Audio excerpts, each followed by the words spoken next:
I know how to use a loop. I've used a loop many times in the privacy of my own home. I was going to say, well, you don't really use the loop. You give it to Sally, right? Oh, my God. Come on, baby. I had a long day. Use the loop. Just use the loop. I don't understand why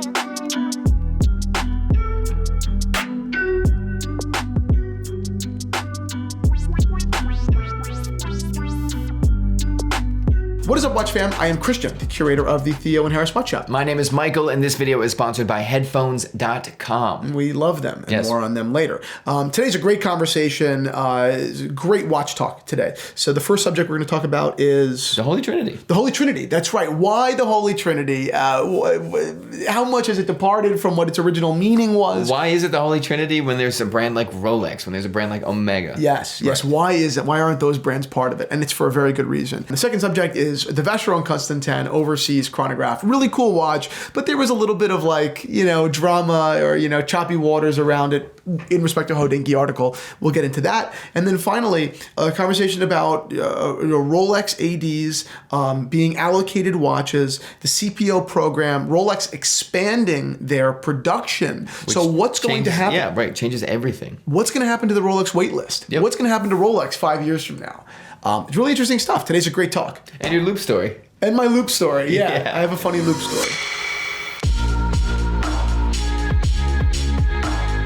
First subject, Holy Trinity versus Rolex Omega. You could put a different brand in there if you want to, but you look at like Rolex Omega, you're like, everybody's talking about them. Like we know Rolex makes the best.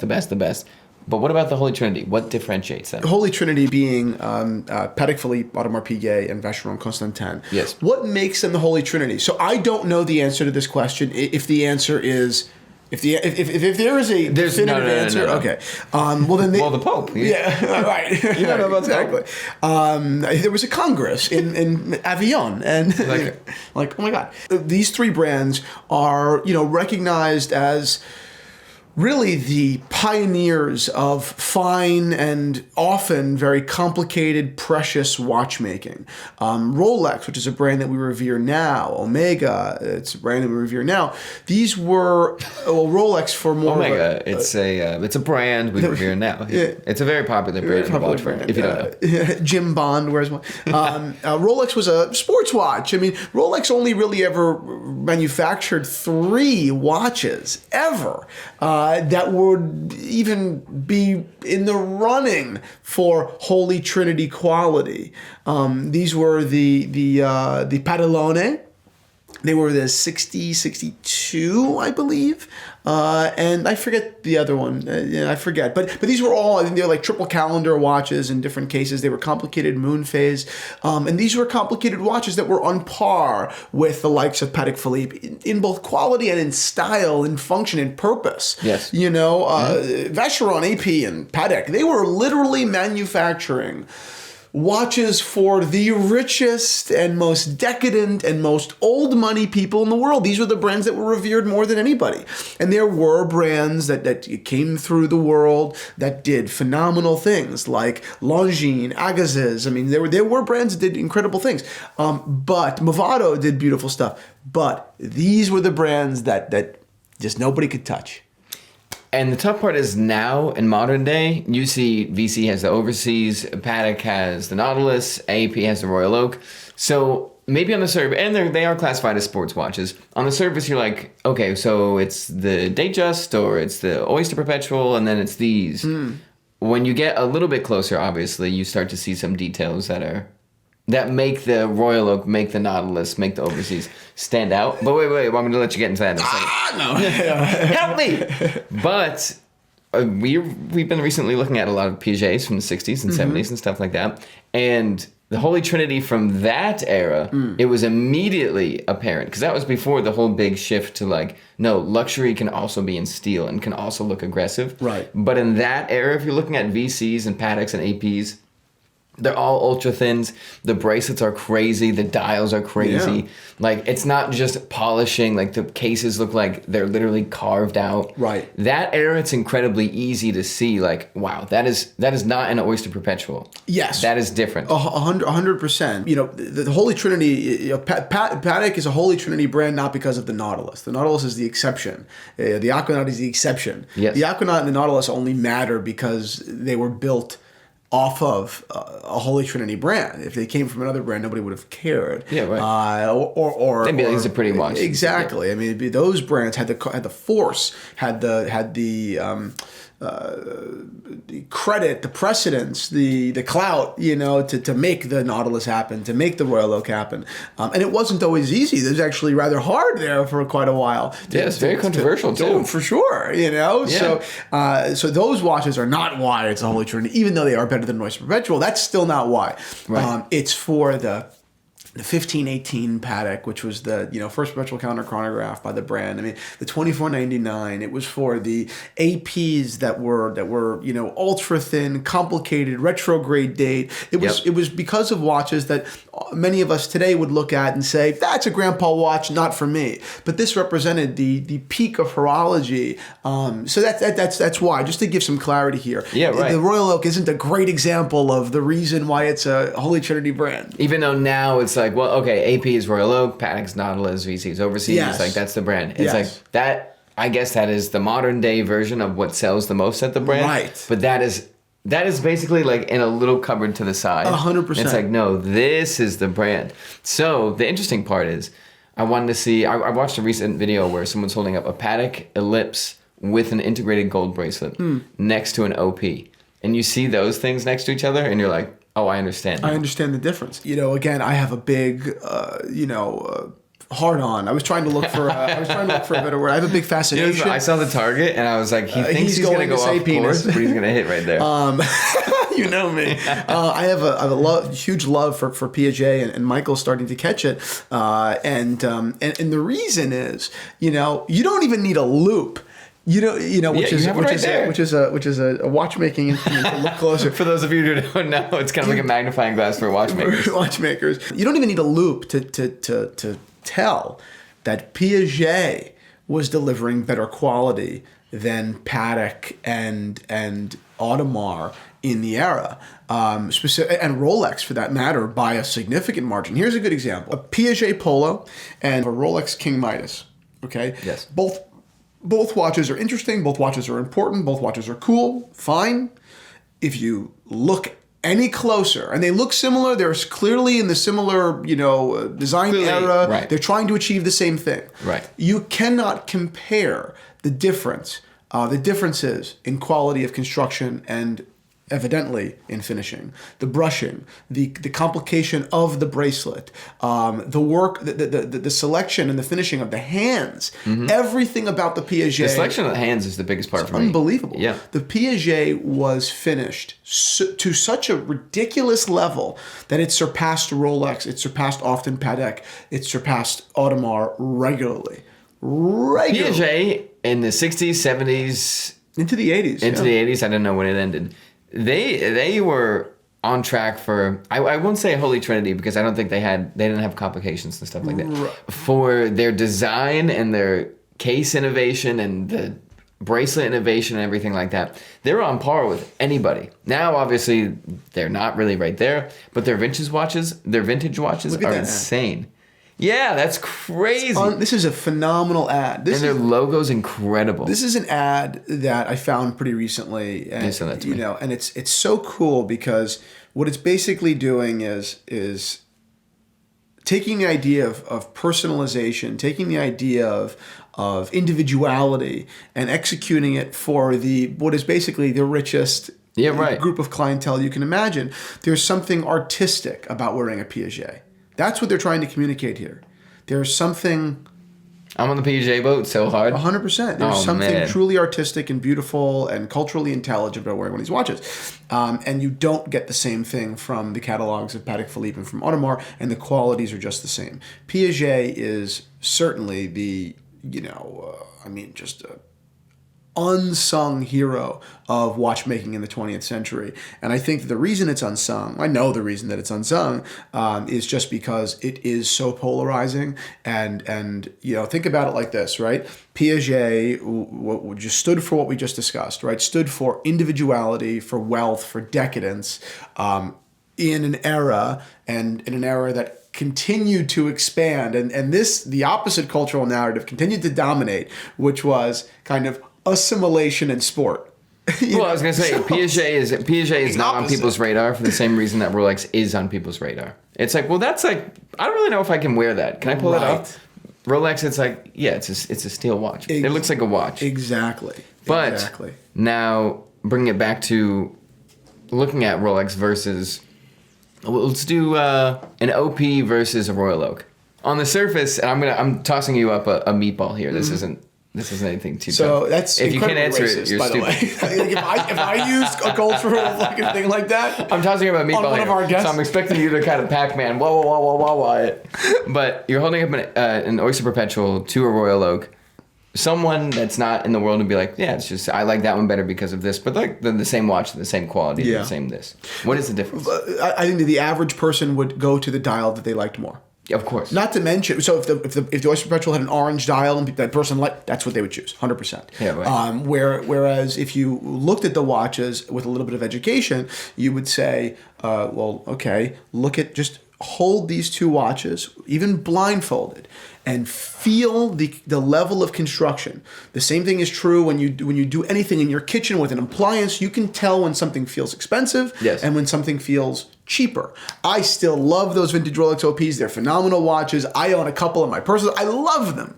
But let's call a spade a spade. Those watches are cheap. Compared to the Royal Oak. The Royal Oaks were built to be these tanks, these industrial design tanks.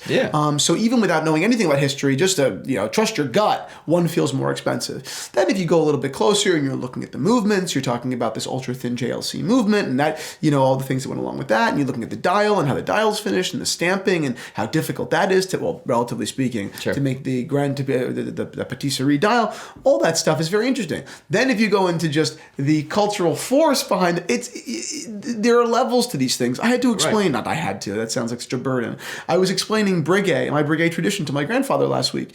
And my grandfather's the kind of guy. That's difficult, yeah. My grandfather's the kind of guy that looked at that watch, and my grandfather, like most, kind of like outer borough folks of that era, right, that are now in their 60s to their, well, really 70s into their 90s. And but those people liked called the 60s now 60-year-olds New Yorkers now are like they're a different animal like his brother is a 69-year-old New Yorker, and they're just younger, like they're in better shape, they're sprier. Well, I was gonna say, remind me to talk to you later about the fact that Warren Buffett and Charles Munger are 92 and 99 years old, respectively. Yeah. That is ancient. It's like, oh my God. Anyway. So that era, that generation of folks, they just like the super refined look. They would never wear a Rolex Yachtmaster or Oyster Perpetual. It's too bulky. It's too thick. Mm-hmm. They like a really simple gold watch, whether it's from Corum or Patek Philippe. But it almost doesn't matter, really. It was just the design, So I showed him the Breguet tradition, and he's like, buddy, he didn't say buddy. He's like, this is a Spacona watch. Spacona is like a show-off watch, right? And I said, no, it's actually quite the opposite. And I explained to him why Breguet, which is such a traditional and elegant manufacturer of watches, produced something that was so complicated and ostentatious, and it was just historical. It was they're trying to fit in all of their historical trademarks into this watch. Right. And whether you like it or not, they weren't doing it to be showy. They were doing it as almost like, if you can't fly all the way to our museum, here's the tradition. Right. Good tagline. Yeah. And that was cool, So, and he got it. He goes, okay, I like that it's not a Spacone watch. It's still not for me, but that's beautiful. I understand it now. Yep. That's pretty cool. That's really cool. Yeah. Next subject. So anyways, finishing that up, really, it's the details that go into it, the finishing, both on the movement and on the outside and stuff like that. And even now, like, that Piaget is not in the Holy Trinity, but it does rival watches from the 60s, 70s, 80s from the Holy Trinity. And you put that up to an OP, obviously it's white gold. You do like white gold. I do, yeah. But it's so much heavier. There's no jingle jangle. It's not like, no, we're not going to cut anything. Like, this is what it is. They're bricks. They're well-finished bricks. It's unbelievable how well these watches are made. Yeah. This video is sponsored by headphones.com. They got the domain. Yeah, I love headphones.com. Recently, I picked up a pair of the Focal Batiste. Yes, you did. And I'm actually, now I'm kind of getting into headphones. I think I'm going to pick up another pair. I see your or search something. history. Yeah, exactly. I'm going to pick up another pair. Yeah, exactly. Wait, what? I'm going to pick up another pair soon, I think. My dad and I have kind of been sharing the Batistes. He still texts me.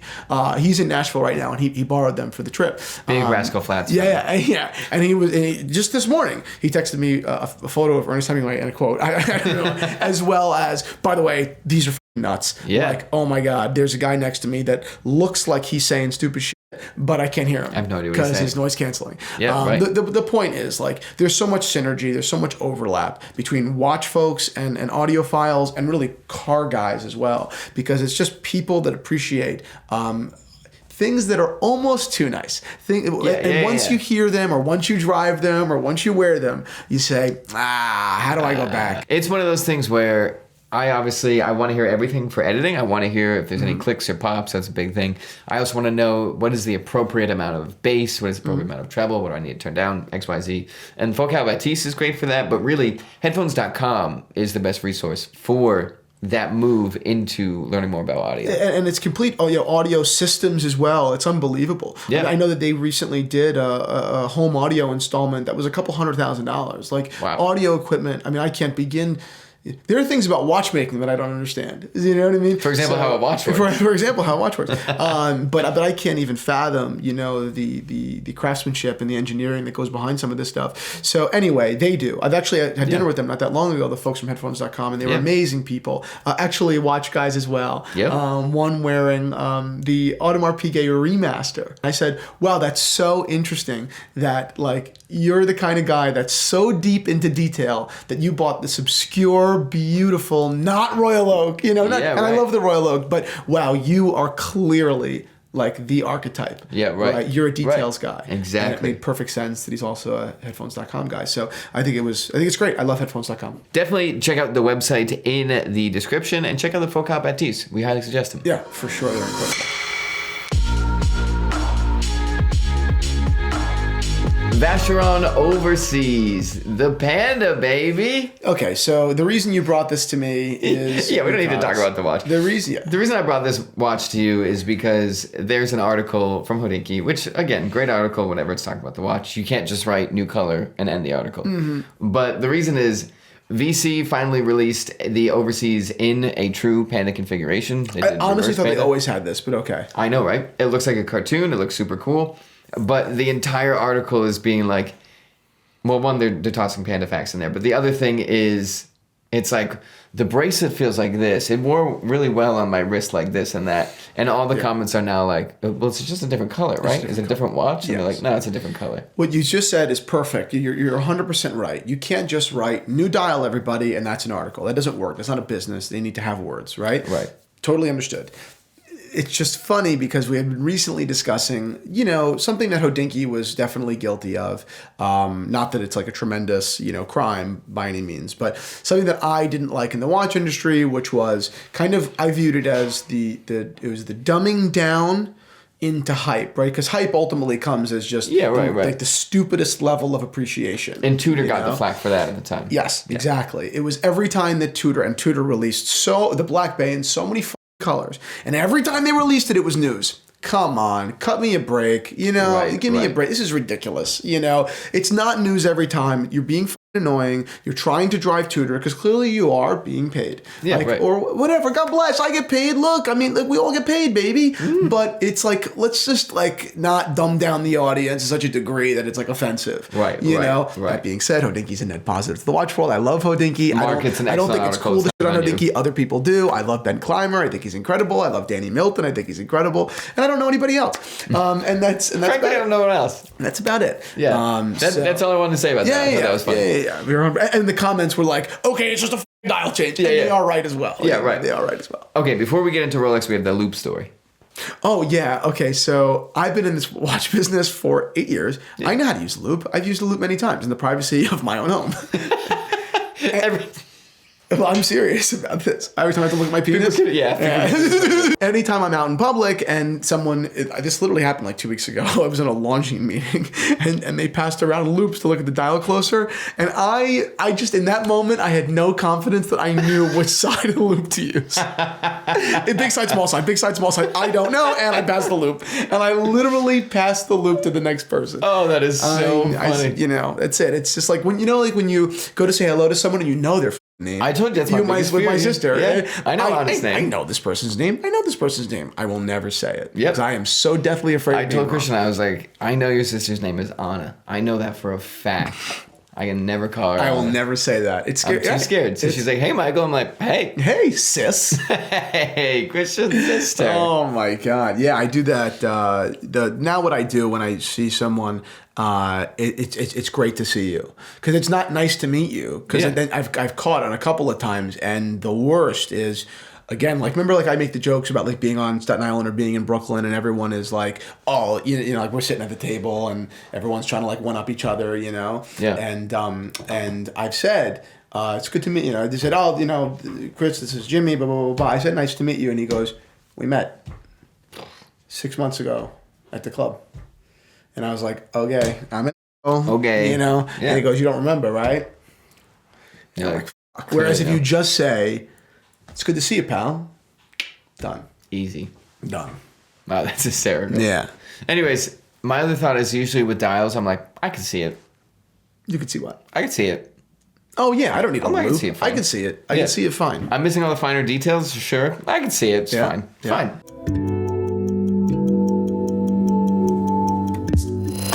Watches are unimportant to the time.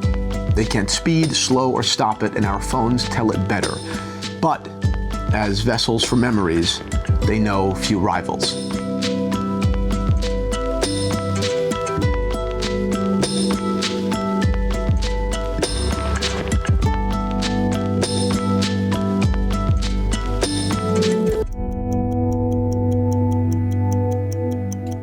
This is a comment, I feel bad. Well, I don't feel bad, but we're joking with you. Having just purchased a Rolex from an AD, having done the song and dance for years, whether it mattered or not, of buying Omegas, Breitlings, and a JLC from the same dealer to build a relationship, it's a great feeling to get the call that you're being offered a new Rolex.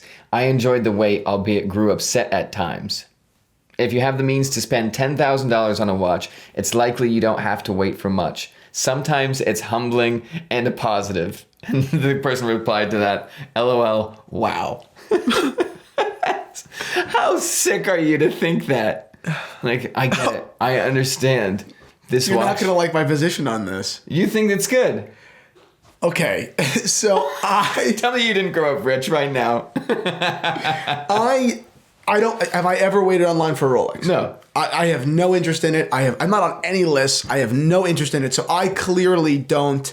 Like, I clearly don't do this. Yes. Like, I don't need to be humbled by the Rolex waitlist. I am humbled when after I take a shower, I look in the mirror. Okay, that's when I am humbled. You say ta-da and you every walk day. out. Yeah. You know. Yeah. I am humbled when you are getting dressed and someone else is there. You put your shirt on before you do your pants. Okay, that's when you're humbled. I don't know what that says about you, actually. Yeah, well, it's just like one's worse than the other. You know? I don't know. I am constantly being texted by folks. Some are friends, not really people, just folks. Sure, you know, and it's a lot of pouty rich guys. Yeah. A lot of pouty rich guys, and you know, I'm sorry, like, you know, when I wake up on most mornings, I am not. My first thoughts Is are not, how do I turn the fan on my jacuzzi off? Yeah, right. That did happen today. My first thoughts are not, okay, I'm just going to buy a gray. Sure. Like, I don't know. I really don't even buy watches when I'm just like daily, like just hanging out. I'm usually having a good time. I'm like, you know what? F- it, I'm going to do it. I think we can do it. Let's do it. You know, it's usually a fun thing like that. But I know that a lot of these guys are just tortured. They are tortured when they wake up in the morning. They are tortured when they go to sleep. They are thinking about it constantly. They are thinking about, you know, this is not nice. This is unfair. You know, I need to get this watch and I'm just going to buy a gray. F- them, you know. So it's less like, I don't know, you were never told no, huh? Yeah, right. You were never told no. Right. Or you haven't been told no in a long time. I mean, Yeah, right. You know? Yeah. And then there are other folks. Like, I was just speaking to a mutual friend of ours that is looking to buy a watch, whatever. On the other side of the spectrum, he's got a very busy job, very busy life. So I get that watches are probably just an escape. So maybe you are thinking about it in the morning. That's probably not unhealthy. That's just fine. Sure. Then you come down to, and this is a question for everybody here, right?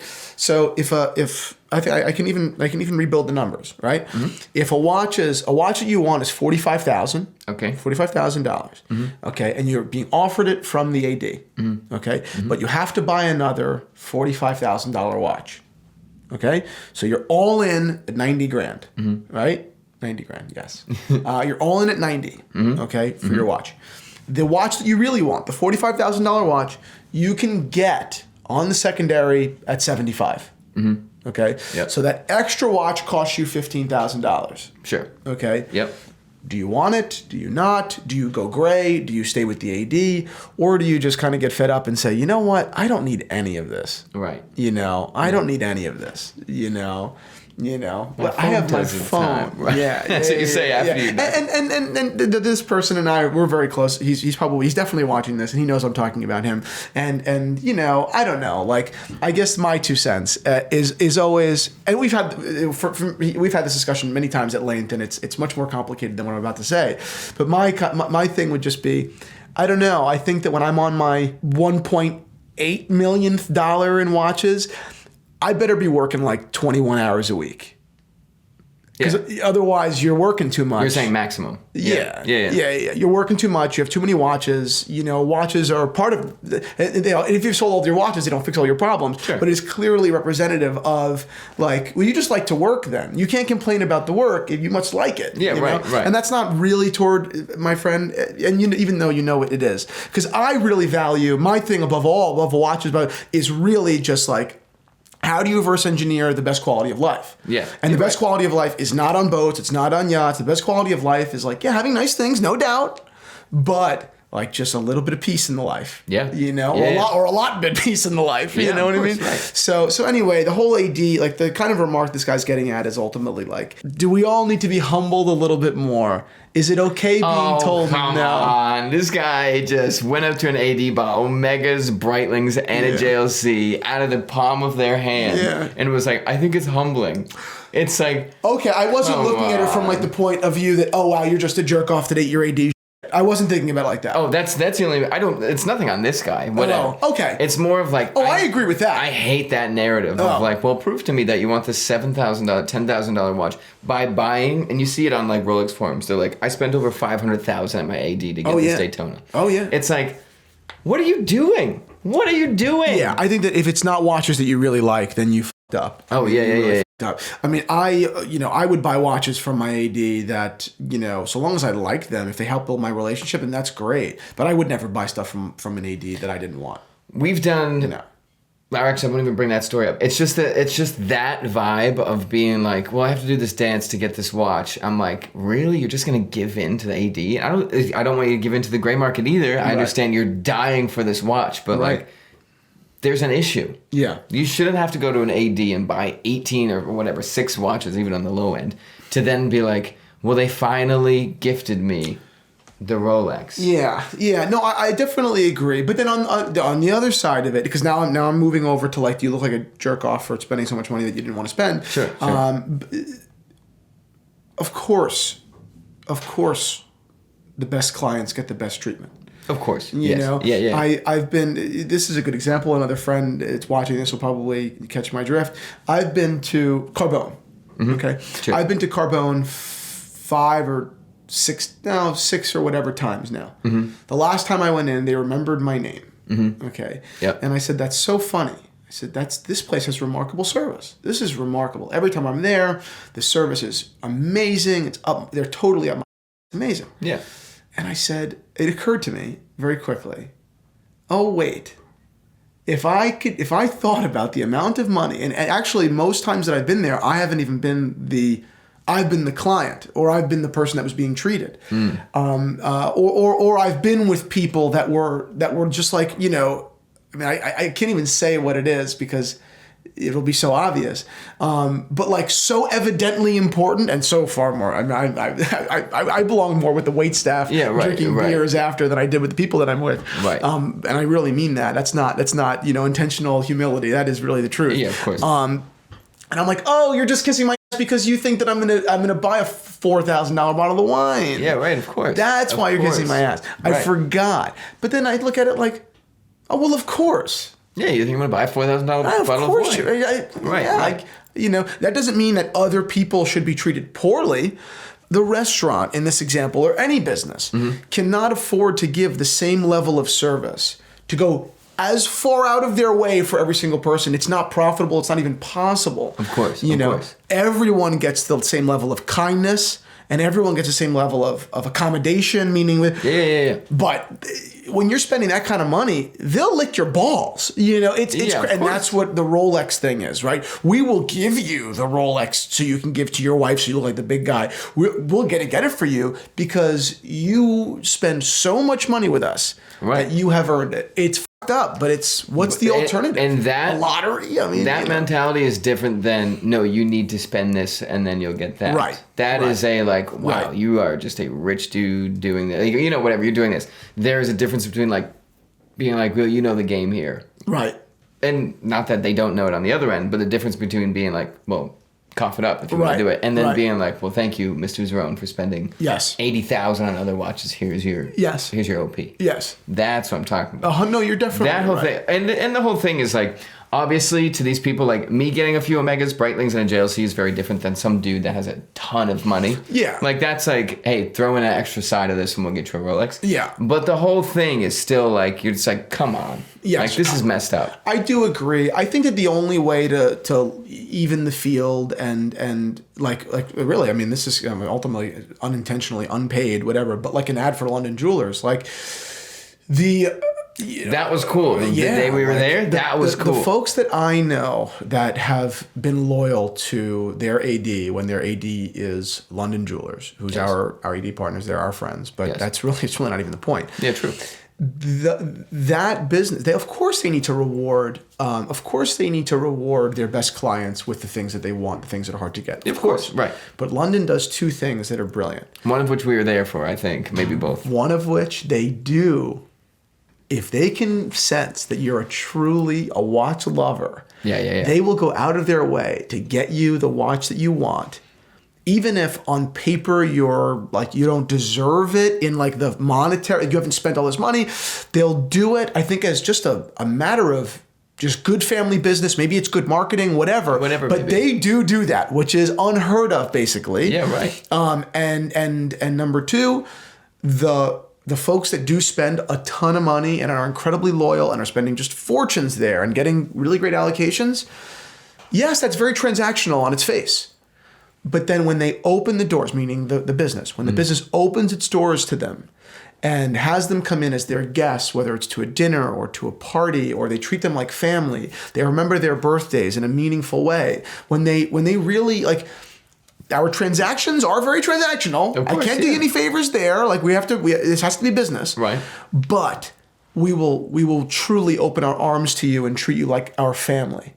And I think that's one of the reasons why their Short Hills location is going to be so important, is because I really do think that our area, the Westfield, Summit, Short Hills, Millburn area is very underserved in that sort of luxury service. Right. Luxury services, decades behind that. And that's really like new age, bespoke, ultra large company, but just like remarkably attentive service. And that's why I think that their Short Hills location is going to do so well. And they're expanding there. It's because people from my area, people from this area, I don't think that they're used to that service. Right. I think they're going to be like, wow. I mean, we guy that drove, I forget how far, but it was at that London event where he was like, it's my first time being here. He walked out with a 41 OP, I think, in blue. Yes. He drove from New Jersey. Yeah, right, exactly. Yes. That's the difference, where you walk in and they're like, and not that you'll get one even if your intentions are to keep it forever. Right. Not that. But they like, at that time, they're like, I forget who we talked to, but he was like, I really want, a 41 OP in blue. And they're like, okay, come back here. Yeah. Yeah. And he was telling it like it was literally like a fictional story. Yeah. He was like, they took me in the back. Yeah. Like they had the watch. And the crazy thing is, like that guy saw the ad for London on Theo and Harris. Went. I made no introduction, so they did him no favor because of me. Right. They just happened to understand that this is a genuine Rolex fan, nice guy, not a flipper. Yeah. That wanted an allocation, and they were like, you know what? Take it, yeah. Let's do it. Yeah. Let's do it. Let me take you in the room and let me treat you as if you're buying $1 million in jewelry, which is really what happened. The guy came out, his fucking face was a big smile. Exactly. So it was unbelievable. But that's, again, that's our partner, our ED partner. But it's the truth is the truth. I mean, that's how this business has to be done. It's not, you don't go into a London and they tell you, well, if you go buy 3 JLCs, we're going to get you a Rolex. No. Yeah, right. Like in all transparency, like you have to do this. It's like, come on. It's totally different than that. It's not like, it's just not like that. So, but I understand in many ADs, in many places, it has to be like that. You need to buy other stuff. I can't. I don't want to get too far into it, but I've been in situations where guys wanted to buy, let's say $1 million in watches that no one can get, Daytonas, rare Pateks. Yep. And he's like, well, I'm about to drop $1 million. I want the watches. They're like, no. Yeah, right. You can't have them. Right. No. You need to. We don't even know you. You know how long people wait for these watches? Forget about the money they spend. You know how long people wait patiently? Yeah. And are polite to us?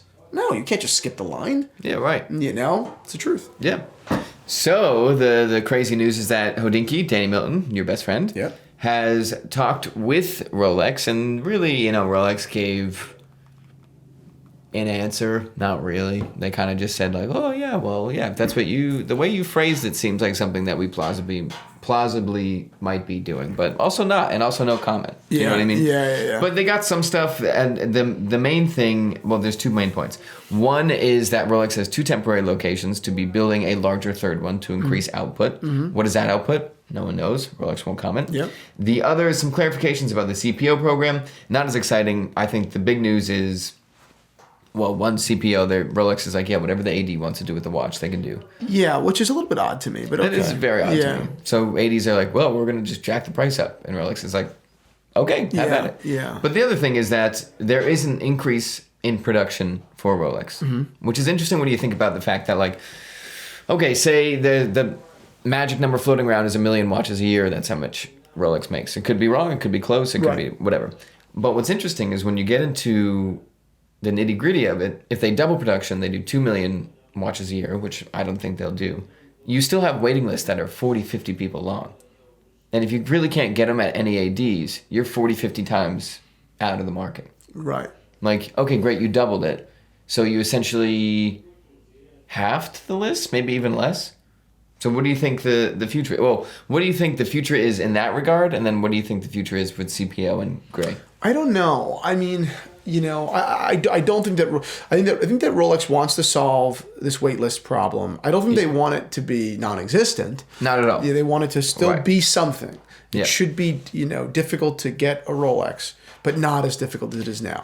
They look at that as problematic. Right. Not an AD coming, or not an employee at an AD coming up to me and being like, Michael, I like the YouTube channel. You will never get a Daytona. Right. You will never get right. one. No matter where you go, no matter how hard you try. That's insane. That's insane. Right. So Rolex, it will be much easier to get a Rolex. Not that far down the line. Not that far down the line to be much easier, which is great. And now the question is going to be, how many of you are actually going to want them then? Yeah, right. That's a big question. How many of you are actually going to want them once they're available? If the Steel Daytona, which it was trading around 5-6 years ago, right? If the Steel Daytona goes to 9, goes to 8, what happens to the watch world? Not the ceramic? Yeah, not ceramic. That's right. Oh, okay. Yeah, they were at like 11 or 12. Yeah. Yeah, what happens? And people didn't really want them. I mean, they were not that popular of watches. That's not the world anymore, but it's like, what happens? Yeah, what happens? What happens theoretically, and I definitely won't happen because Rolex wants a wait list. What happens if you go to the store and they're like, yeah, we'll give you a 5% discount on an OP? Yeah, that will never happen. But you know what I mean? That level of thing. Like, for sure. I want a Steel Daytona so bad. Am I going to pay $19,000-$20,000 for one? Right. Absolutely not. No. If they go to 9, they go to 12, it's like, Well, that's a different game. Oh yeah. And then if I have one, Right. the person that paid 25 is like, I don't want mine. Yeah, right. He's walking around. He's with got it. one. Exactly. It stops meaning the same thing. Yeah. But maybe Rolex wants to rework what a Rolex means. You know, they had control over it for a long time, and they lost control over it a little bit because the demand became so large that the market started writing what it meant to have a Rolex. Yeah. You know. I mean, you know it's crazy, and you probably get this call way more than I do, but I have friends and acquaintances that will call me and be like they're almost out of breath. They're like, I don't want to sub, but my AD's offering me a sub. I really want to build an AD relationship. So like, if you give me the money, I'll buy the sub. You can keep the sub. You can't flip it. I can't flip it. But that way I can get my GMT. Right. And I'm like, what is going on? Do you know how many subs I would buy if I would have if I bought every time someone called me and asked Isn't that wild? It's like, what is that? You know, it's the sub weird. is clearly being produced a lot. Yeah. But it's like just random, like people that aren't super in the watch world are like, well, I need to build my relationship at an AD. Weird. Yes. I have yet to buy a watch at an AD. Ever. My entire life. Wow. Have I? No. Wow. How weird. That's so weird. And you would have if you didn't have the line, right? I really like the 36 millimeter green OP.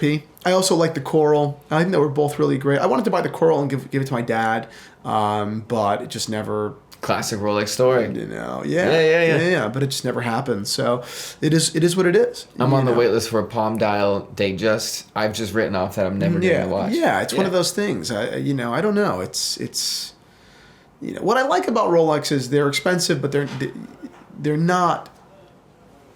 That's heart-stoppingly expensive. It's a true difference between the Holy Trinity and Rolex. Yeah. I'm not going to get my dad a $50,000-$30,000 Patek, Right. especially because he's not going to appreciate it. Right. But a $10,000 Rolex, Yes. it's a huge sign. Yeah, for sure.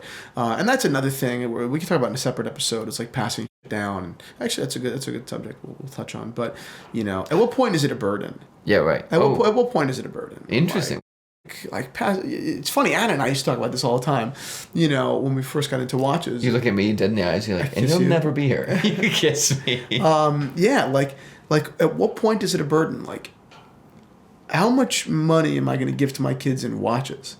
It's stupid. It's not dad's watch. It's dad has $1 million. Yeah, in these oil watches. It's not a second out of hand, but no, it is crazy. It's like what I kind of said. I said not that long ago on a show. Like you asked me what my grill was, and I probably said a 5004 Patek. Yeah, it's probably a $500,000 watch. Yeah, I could see myself, at 40 or at 50, like buying that watch with no intention of ever keeping it. With saying just be like, I got it. Yeah, I got the watch. I'm gonna wear it, and we will sell this. Like my kids will sell this when I die, or I will sell it while I'm still alive. This is simply a place to park some money for right now. It's also a high five. I did not just spend $500,000. Right. I did not. I transferred it into this. I mean, if I misuse the word asset, people are gonna go crazy. All of the rich dad, poor dad people are going to run after me. But into this appreciating commodity, is that the point? I don't care. Okay, I don't care. Okay, frankly, I do very well without knowing the words. But yeah, so like that's something I could see myself doing. Like even if I was ready to say, okay, I have a tolerance for a certain amount of loss here. I would never buy it in a high market. But I would totally do it. Yeah. But how do you pass down a watch like that if you don't have just uber wealth, which I don't plan on having? Like you just right. You know what I mean? Like right. Here is dad's, I don't know what it will cost at the time, $750,000 watch. It's insane. It's like, what? Yeah, it's insane. And who do I sell it to? And how do I know? Yeah, right. Yeah. My grandfather's Patek, my grandfather's Patek, he only has one Patek. My grandfather's Patek sold at auction like a couple of years ago. I think it might have been in rose, and with a bracelet. And I don't think it was a Patek bracelet. It might have been a Patek bracelet. And it sold for like $100,000. Really? Yeah. Wow. So my first thought was like, okay, that might have been like a little bit of a money laundering thing. Yeah, right. But let's say it wasn't. Like when I told my grandfather that, he goes, "Sell the fucking thing. What are you out of your fucking mind? Right. Stupid watch." I never liked it. You're like, all right. Yeah. At that point, I do agree. I would ask myself, is this going to depreciate, or is it going to? Let's say it's really worth 80. Sure. Not 100. Or let's say it's really worth 70. And it's not. But let's say it was worth $70,000. Or say you needed to launder some money. Right. If it was really worth $70,000, I would get it. I would understand, if he wanted to sell it, not because he would spend it, because he doesn't need $70,000, Right. but just because it's so silly. What the We gave you a watch for $10,000 that I knew would at some point be worth 25. Right. I have tolerance for that. Right. But 70, Come on. It's ridiculous.